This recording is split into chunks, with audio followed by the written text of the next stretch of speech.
Floyd s'est récemment ému après que des informations ont confirmé que les forces de l'ordre saisissaient des investissements d'une valeur de plus de 600 millions de dollars.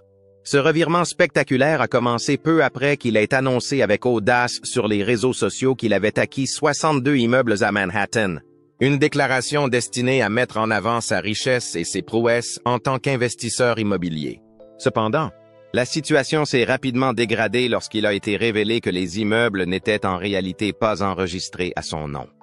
Une fois cette supercherie mise au jour, le FBI a lancé une enquête plus approfondie sur l'ensemble de ses activités d'investissement. En conséquence, d'autres biens et comptes qui lui seraient liés ont été gelés. Dans le cadre de ce que les autorités décrivent comme une opération visant à mettre fin à des transactions frauduleuses ou douteuses, peut-être même liées à la lutte contre le sans-abrisme. Cette affaire a suscité des spéculations quant à l'existence de multiples stratagèmes visant à manipuler le système. L'article a conduit de nombreuses personnes à revoir leur perception de Floyd. Actuellement, les actifs, dont la valeur serait supérieure à 600 millions de dollars, sont complètement bloqués. Ils ne peuvent être vendus, transférés ou consultés de quelque manière que ce soit jusqu'à ce que les autorités déterminent si Floyd a un droit légal sur eux. Ironiquement, c'est la décision de Floyd de rendre publique la transaction présumée qui a déclenché l'enquête. Dans plusieurs vidéos où il s'affichait avec assurance, il présentait fièrement ses propriétés, semblant vouloir impressionner.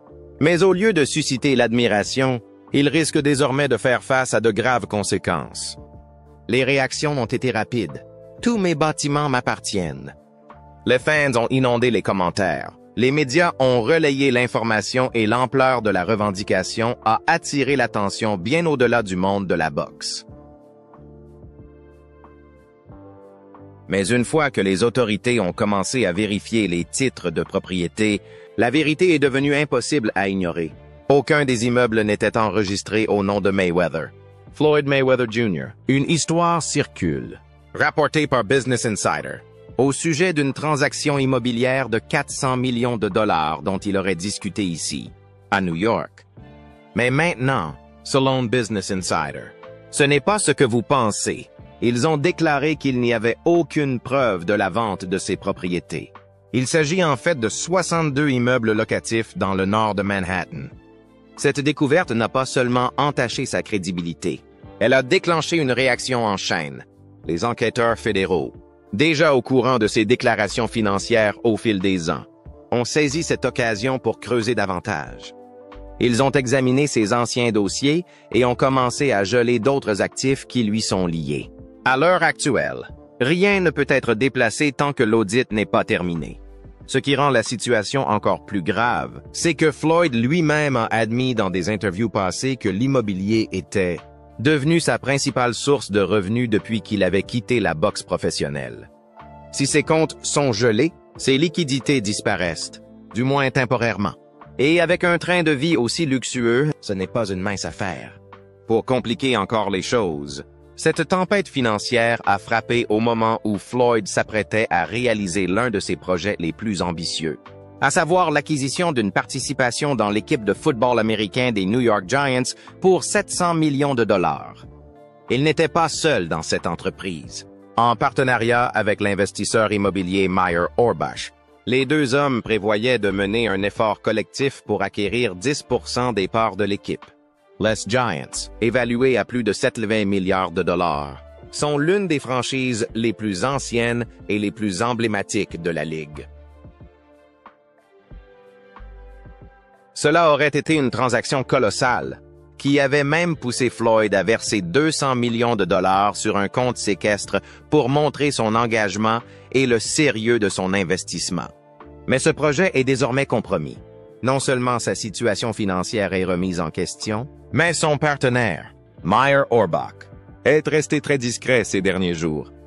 Lorsque les journalistes l'ont contacté pour obtenir des commentaires, il a répondu par une déclaration vague, affirmant seulement que lui et ses partenaires exploraient toujours différentes opportunités commerciales, y compris l'acquisition d'une équipe, et a refusé de donner plus de détails. Dans des circonstances normales, ce type de réponse n'aurait pas suscité d'inquiétude. Mais compte tenu du moment, Elle est perçue comme un signe que quelque chose ne tourne pas rond. Naturellement, cela a soulevé davantage de questions.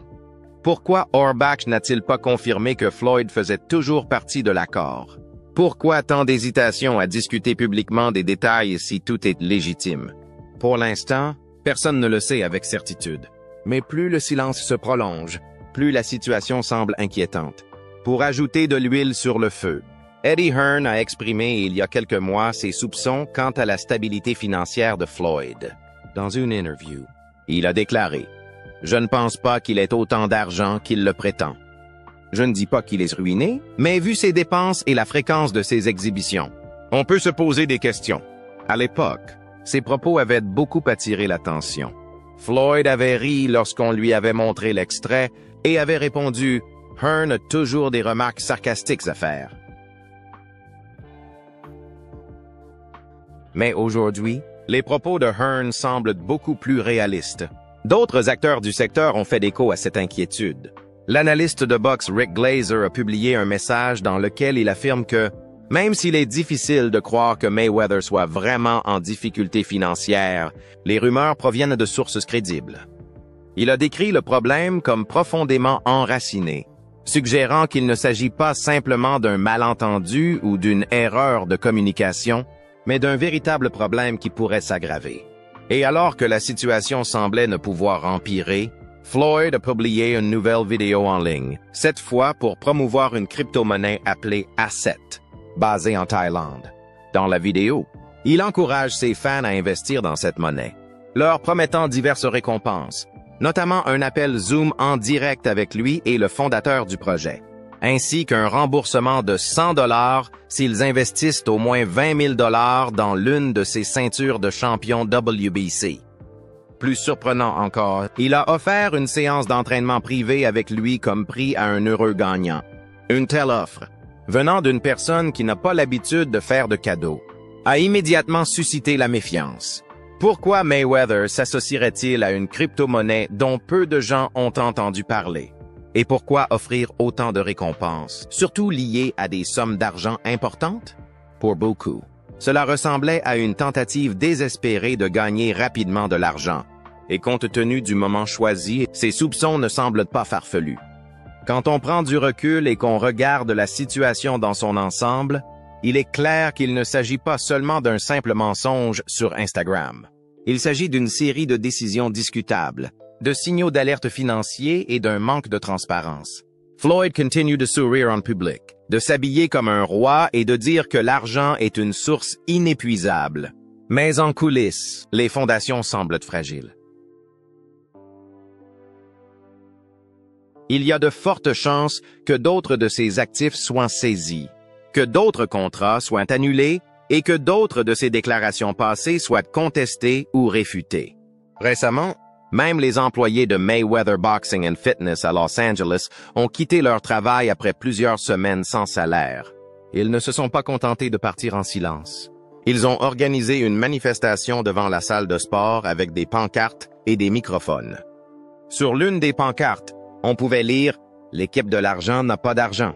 Une autre disait « Du travail acharné, du dévouement, et puis quoi ». D'autres ont durci le ton, parlant de trafic de main-d'œuvre et d'esclavage moderne. Ces phrases n'étaient pas seulement théâtrales.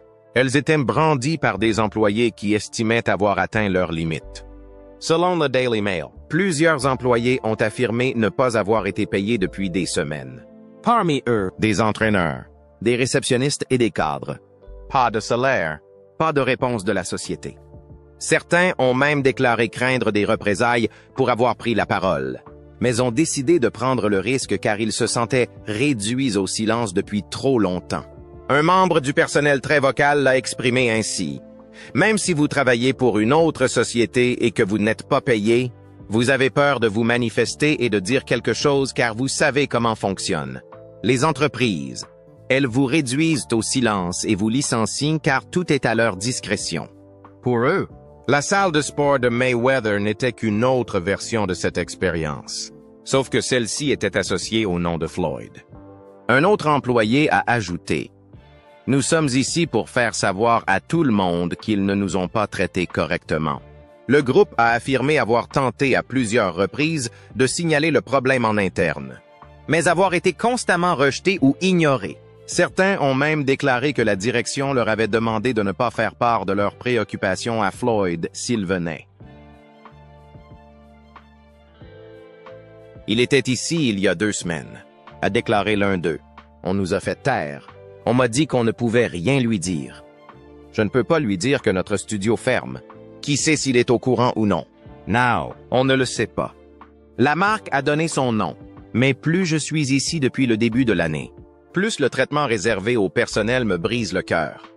J'ai proposé des réductions à 20 $, mais les membres du personnel m'ont répondu qu'ils ne pouvaient pas se permettre de payer 20 $ pour une séance parce qu'ils n'étaient pas payés. Ce qui m'a vraiment fait réfléchir.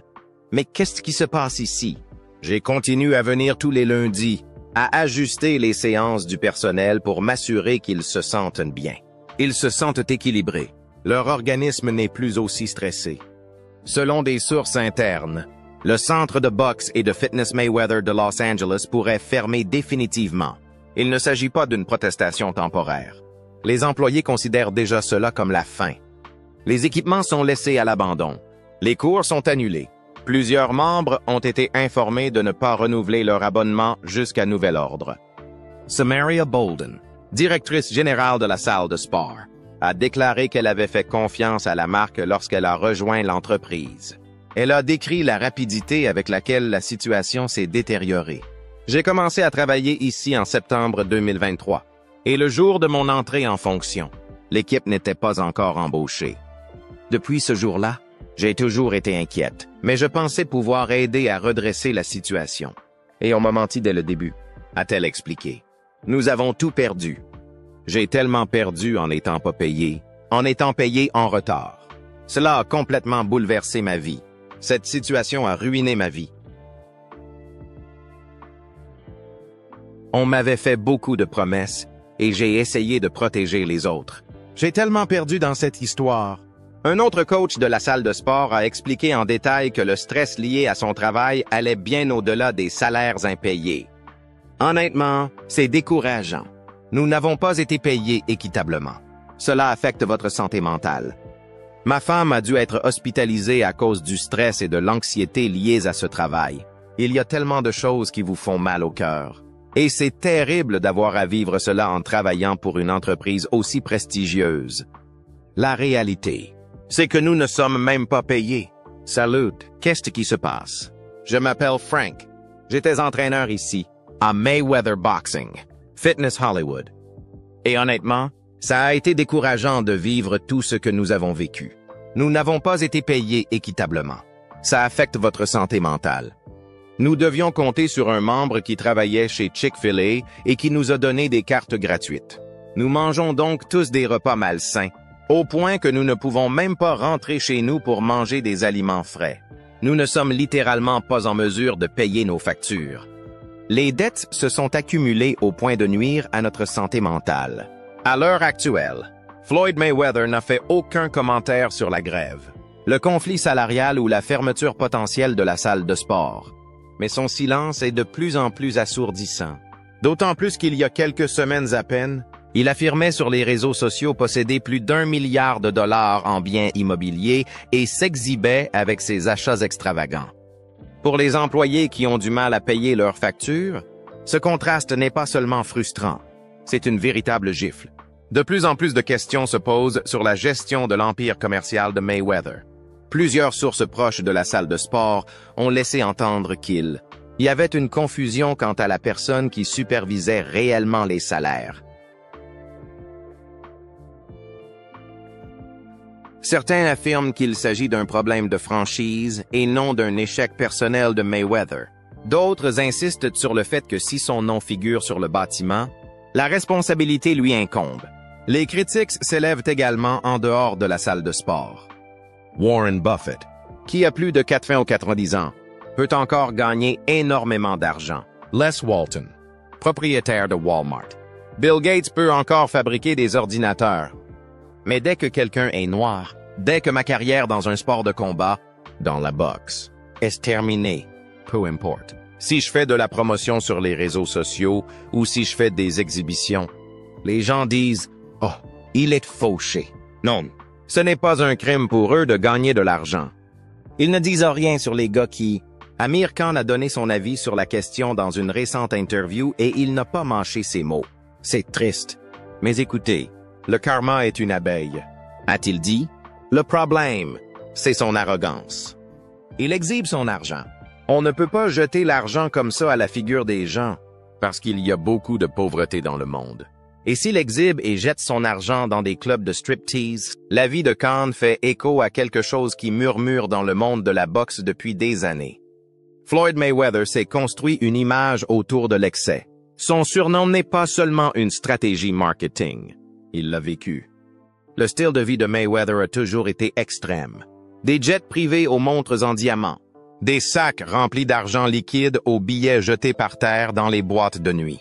C'est clairement une entreprise folle. Maintenant, approchez-vous pour voir ça. Je vais vous expliquer. Dans ce milieu, on voit beaucoup de gens avec ce genre de montres. Ce genre de montres. Alors quand des pancartes l'accusent d'esclavage moderne devant sa propre salle de sport, ça fait un effet différent. Même si certains affirment que Floyd ne gère peut-être pas directement la salle de sport de Los Angeles, les retombées lui reviennent quand même. Ce Mark, c'est son nom. Si des gens ne sont pas payés sous la bannière Mayweather, ça fait vite le buzz. Surtout après qu'il a déclaré lui-même que sa fortune provenait en grande partie d'investissements intelligents et de ses propriétés. Le problème ici va bien au-delà d'une simple salle de sport. S'il y a des dysfonctionnements à un endroit, y en a-t-il d'autres? Les chaînes de franchise font souvent l'objet de poursuites judiciaires lorsque leurs opérations standards sont perturbées. Si d'autres employés se manifestent ou si d'autres États font état de cas similaires, cela devient plus qu'un scandale isolé. Il raconte n'importe quoi et il dit « Regardez ma montre à 1 million de dollars. Regardez mon putain de jet. Regardez ma maison. Regardez ça. » Il est constamment en train de vous montrer tout ce qu'il possède. Il étale ses montres sur le lit d'un hôtel. Comme si ces montres valaient 1 million de dollars. Cette montre coûte 2 millions de dollars. Et ils disent « C'est ma petite montre. Je la portais parfois. Mais je veux vous la montrer quand je viens. » Pendant ce temps, les membres de la salle de sport sont dans l'incertitude. Ceux qui ont payé leur abonnement annuel exigent désormais d'être remboursés. D'autres ne savent pas si leurs séances d'entraînement prévues auront lieu. Aucune communication officielle n'a été faite par la direction. Aucun email ni communiqué, juste le silence. La situation pourrait s'aggraver si une action collective ou une action en justice était intentée. Certains employés auraient déjà consulté des avocats spécialisés dans le droit du travail. Ils veulent savoir si Mayweather lui-même peut être tenu responsable ou si cela relève de la responsabilité de la société franchisée. Selon l'identité du propriétaire de la société à responsabilité limitée liée à la succursale de Los Angeles, la situation pourrait rapidement se compliquer. Il convient également de noter à quel point cette situation ressemble à la vague précédente de rapports concernant les déclarations d'investissement de Floyd. Avec le FBI qui surveille désormais la situation et les actifs déjà en cours d'examen, la surveillance financière s'intensifie. Lorsqu'un empire commence à montrer des signes d'instabilité, chaque nouvelle fissure est amplifiée. Et les employés impayés qui manifestent devant la salle de sport ne sont pas seulement une fissure, c'est une brèche. Une autre complication réside dans la façon dont les investisseurs et les partenaires vont désormais percevoir la marque Mayweather. La chaîne de salles de sport compte plusieurs établissements à travers les États-Unis, tous liés à un nom qui promettait richesse, force et fiabilité. Si LA échoue et que la nouvelle se répand, les ventes de franchises pourraient stagner. Les partenaires pourraient se retirer. Les projets d'expansion pourraient être complètement suspendus. Il est difficile de promouvoir la croissance lorsque votre site FAIR s'effondre devant la suite des événements dépendra probablement de la réaction de Floyd. S'il s'adresse aux travailleurs, paye les salaires impayés et assume la responsabilité de ses actes et de ses mensonges, il pourrait renverser la tendance. S'il reste silencieux, la situation pourrait dégénérer et finir devant les tribunaux et dans les gros titres. Mais jusqu'à présent, aucune déclaration. Aucune réponse vidéo. Aucune confirmation publique des salaires versés. Aucune excuse. Juste une situation qui s'aggrave. Et tout cela semble mener à une seule issue. La situation financière de Floyd est tendue et pourrait empirer dans les jours à venir. Qu'en pensez-vous? Partagez votre opinion ci-dessous et abonnez-vous pour recevoir les dernières informations.